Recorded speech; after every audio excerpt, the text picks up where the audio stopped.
ये तो यादव जी पर रहम किया उसने कि जीभ नहीं काटा, खाली बाले काट के मुड़ाया है। यादव लोग सिंह टाइट के चलता है, कहता है कि दलित के तो लालू यादव कुर्सी पर बैठने का अधिकार दिया। जौन दिन लालू यादव राजनीति कर रहे थे उस दिन दलित के घर में कुर्सी था, न खटिया था उनका पास, न कुर्सी था, और गांव से बाहर दलित रहता था। गांव में कौन रहता था? तो यही मध्यम किसान वर्ग, कोयरी कुर्मी यादव रहता था गांव में, जिसको उन लोग कुर्सी पर नहीं बैठने देता था कि नहीं नहीं नहीं, हम शूद्र हैं, हम छात्री हैं। तो ज्यादा भी शूद्र हैं, तो शूद्र नहीं है तो बता ना दिया ब्राह्मण लोग। अरे हिंदू धर्म के अगुआ कौन है? ब्राह्मण है। कोई दलित बैकवर्ड के मेहरारू को कोई अपन पत्नी कह देगा कि पेशाब करेगा, पर छींटे लगी है, कर देगा पेशाब। लेकिन वो पंडित जी कहा, वो परिजान पेशाब कर दी और पंडित वही का यादव जी पर छींट दिया।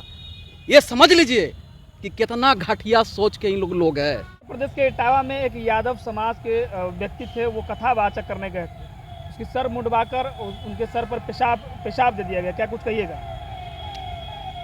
देखिए, अगर आप हिंदू धर्म के संचालित करने वाला जो ग्रंथ है मनु स्मृति, अगर उसको आप अध्ययन करेंगे तो उस मनु स्मृति के अनुसार वो सही काम किया है, क्योंकि उसमें शूद्र को वेद पढ़ने का, मंत्र उच्चारण करने का अधिकार नहीं है। यहाँ तक मनुस्मृति कहता है कि अगर शूद्र वेद सुन ले या हिंदू धर्म के ग्रंथ सुन ले तो उसको कान में शीशा पिघला के डाल दो, अगर उच्चारण करे तो उसको जीभ काट दो।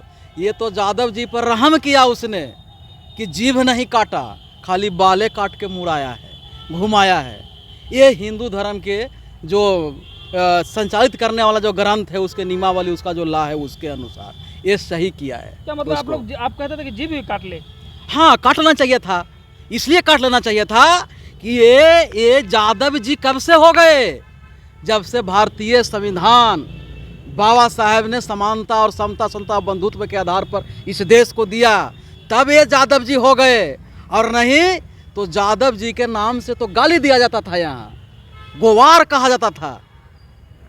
यादव जी जब ये पढ़े लिखे तब हुए यादव जी। अब बाबा साहेब के संविधान पढ़ लिए यादव जी, तब बोले कि ना ये तो हमरा ब्रह्मा जी दिया, हमरा सुदामा दे दिया। आवाज सुदामा के वंशज ने इनको औकात बता दिया। यादव समाज के एक एक युवा के इतिहास जानने की जरूरत है, बिहार में भी जानने की जरूरत है। यादव लोग सिंह टाइट के चलता है, कहता है कि दलित के तो लालू यादव कुर्सी पर बैठने का अधिकार दिया। जौन दिन लालू यादव राजनीति कर रहे थे उस दिन दलित के घर में कुर्सी था, दलित के घर में झोपड़ी था, उसको तो बैठने के लिए चटाई नहीं था, न खटिया था उनका पास, न कुर्सी था, और गांव से बाहर दलित रहता था। गांव में कौन रहता था? तो यही मध्यम किसान वर्ग, कोयरी कुर्मी यादव रहता था गांव में, जिसको उन लोग कुर्सी पर नहीं बैठने देता था। और ये भुला गया इन लोग यही बन गया, वो छतरी बन गया। तो सब रामदो जैसा दलाल यादव है। जो रामदो जैसा दलाल यादव रहेगा, जो भाजपा के और आरएसएस से गुलामी करेगा, ओकर बाल लंबा लंबा रह सकता है, वो जय श्री राम हरे कृष्णा कर सकता है। और जो आरएसएस भाजपा का जो यादव दलाली नहीं करेगा और मंत्र उच्चारण अगर कर दिया तो उसको ब्राह्मण औकात बता देगा। इन्हीं लोग सबसे ज्यादा लड़ने वाला है हिंदू राष्ट्र के लिए। इनकी औकात यादव जी से छुआछूत क्यों हो रहा है? अरे भाई, उसका ग्रंथ है, ये भूला गया था ना। ये बाबा साहेब का संविधान मिलने के बाद इसको लगा कि नहीं, हम ही छत्री हैं। बाबा साहेब के संविधान से इनको समानता के अधिकार मिली, कुर्सी पर बैठने का, या कुर्सी पर बैठने का, लड़ने का अधिकार आपको मिला, वोट का अधिकार मिला, पढ़ने का अधिकार मिला, तब आपने पढ़ा लिखा सब कुछ किया। लेकिन इन तो घमंड में हो गए कि नहीं नहीं नहीं नहीं, हम शूद्र हैं, हम छात्री हैं। तो ज्यादा भी शूद्र हैं, तो शूद्र नहीं है तो बता ना दिया ब्राह्मण लोग। अरे हिंदू धर्म के अगुआ कौन है? ब्राह्मण है। ब्राह्मण ने बता दिया कि तुमको मंत्र पढ़ने का, पूजा करने का कहाँ से तुमको औकात है? इसको बाल मुड़ रहे, बाल मुड़।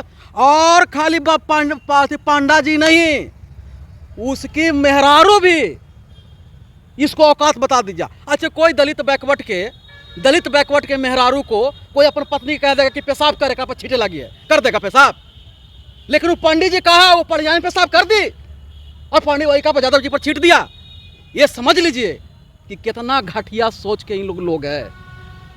हम कड़े शब्दों में इनको विरोध करते हैं और यादव को कहते हैं कि यादव जी आपको भारतीय संविधान बनाया है, जागो और संविधान के लिए लड़ो, और आपका आपका आइकॉन जो है ना बाबा रामदेव नहीं है, ललाई सिंह यादव है, उसको तो पढ़ो। वहाँ तो है ना सपा नेता अखिलेश यादव है वहाँ पे। तो अखिलेश यादव तो जबे करते हैं, गदा लेते हैं, बाबा से आशीर्वाद ले जाते हैं, तो इनको भी तो गंगा जल से छुआ ही दिया था। जैसे ही अखिलेश यादव निकले तो यही जोगी ने गंगा जल से छिट के इनकी औकात बताई थी, पर अभी नहीं सुधर रहे हैं। इनको सुधरना पड़ेगा और इनको इतिहास पढ़ना पड़ेगा कि आप जो है हिंदू धर्म के 4 वर्ण मनुस्मृति के द्वारा बनाई गई, जिसमें है ब्राह्मण, क्षत्रिय, वैश्य और शूद्र। यादव कहाँ हो? ना तुम ब्राह्मण हो, ना तुम क्षत्रिय हो, ना तुम वैश्य हो, तो हो कहाँ? तुम शूद्र हो। और ये जो अनुसूचित जाति है ये शूद्र नहीं है, ये अछूत है, ये चारों वर्ण से अलग है, ये बहिष्कृत समाज है। इसको तो गांव से बाहर कर दिया था। ये चारों वर्ण एक ही गांव में रहते थे, ब्राह्मण, क्षत्रिय, वैश्य और शूद्र। शेड्यूल कास्ट जिसको आप बोल रहे हैं भारतीय संविधान अनुच्छेद 341 के तहत, ये जो है ये बहिष्कृत समाज ये है। तो बड़ा अपराध है, एक मानवता का शर्मसार कर देने वाली घटना है भाई। मानवता के शर्मसार में पूरे दुनिया में भारत को, ये जो जगत गुरु नाम था ना भारत का, वो इसको अंधविश्वासी के रोल ले जाके भारत का नाम जो है ना नीचे गिराने का काम किया है। ये ऐसे लोगों पर उचित कार्रवाई होनी चाहिए और दिन दहाड़े इन लोगों के फांसी दे देना चाहिए।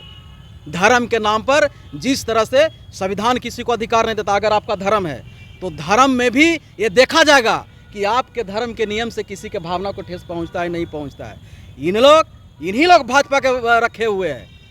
बोलना चाहिए, क्या नाम है मध्य प्रदेश के मुख्यमंत्री के मोहन यादव को, तो जब भर टिक्का लगा के चलते हैं, इतना लगा के फेटा लगा के चलते हैं। यहाँ के उत्तर प्रदेश के, बिहार के बोलना चाहिए नंद किशोर यादव के, बोलना चाहिए नित्यानंद राय को। आपके समझ से क्या लगता है कि शूद्र को मंदिर, ये कथावाचक ये सब करना चाहिए, छोड़ देना चाहिए? इन लोग के बौद्ध के वंशज है, इन लोग के बुद्धमय भारत के लिए लड़ना चाहिए, बुद्धमय भारत के लिए लड़ना चाहिए। और उन लोग कैसे बोलता है? उन लोग अगर बोलेगा तो संविधान के खिलाफ नहीं हुआ। अभी एगो भाजपा के कौन है लंगा नेता, वो कहा कि तिरंगा हटा दो और भगवा झंडा होना चाहिए। मैं कहता हूं कि जिस दिन तिरंगा हट गई तो तुम्हारा भगवा नहीं होगा, तलवार के बल पर यहाँ नीला झंडा होगा। मैं तिरंगा के सम्मान करता हूं, तिरंगा के पक्ष में हूं, लेकिन जिस दिन ये भाजपा वाला अगर तिरंगा को कंडम करेगा तो यहाँ नीला झंडा लहराएगा, और नहीं तो खून की नदियां बह जाएगी। देखेंगे तुम्हारा कितना। अरे सबसे तुम हार गए क्या? मुगल आया उससे तुम हार गया, अंग्रेज आया उससे तुम हार गया, चूल मुट्ठी भर लोग आया उससे हार गया, तुम भीमा कोरे गांव में हार गया, कहाँ नहीं हारा है। और जिस दिन भगवा और नीला में अगर लड़ाई होगा ना, उस दिन तुमको भी हार होगा। तुम भागना पड़ेगा, तुमको भागना पड़ेगा। एकदम चैलेंज कर रहे हैं। चैलेंज को इतिहास चैलेंज है। इतिहास में कभी है ये बाल मुड़ेगा, चंदा ठगेगा, झूठ बोलेगा, ग्रह देखेगा, ये वैज्ञानिक है का इन लोग? अरे वैज्ञानिक है इन लोग। ये झूठा बोलता है कि मैं विद्वान हूँ, 9 रुपया पर ग्रह बदलने वाला। इस घटना के बाद यादव समाज लगातार सोशल मीडिया पर जो अब कह रहे हैं कि हम जब ब्राह्मणों को पूजा पाठ में नहीं बुलाएंगे। ये अच्छी बात है। नहीं, ये कह रहा है ना, हम इनको साथ दूंगा यादव समाज को। कब? जब उनको पूरे रूप से विरोध करेगा तब। ये चापलूसी भी इन लोग कर रहे हैं। ये वोट के राजनीति से ऊपर उठना होगा, और वोट की राजनीति उठ के अपनी संस्कृति की लड़ाई लड़नी होगी। आज है इन लोग को सिखा दिया कि देखो कृष्ण ने, सुदामा गरीब था, उसको तो दम गोड़ धो के पी लिया, और तू कौन गली में है? तुम भी ब्राह्मण का गोड़ धो के पियो। आया है ब्राह्मण की यहाँ कथा कहानी कहने, पढ़ा है धर्म ग्रंथ। इनको संविधान पहले पढ़ना चाहिए। इन लोग के पहले संविधान पढ़ना चाहिए। जिस दिन संविधान पढ़ लेगा, भारत के इतिहास पढ़ लेगा, उस दिन अपने पूजा पाठी छोड़ देगा।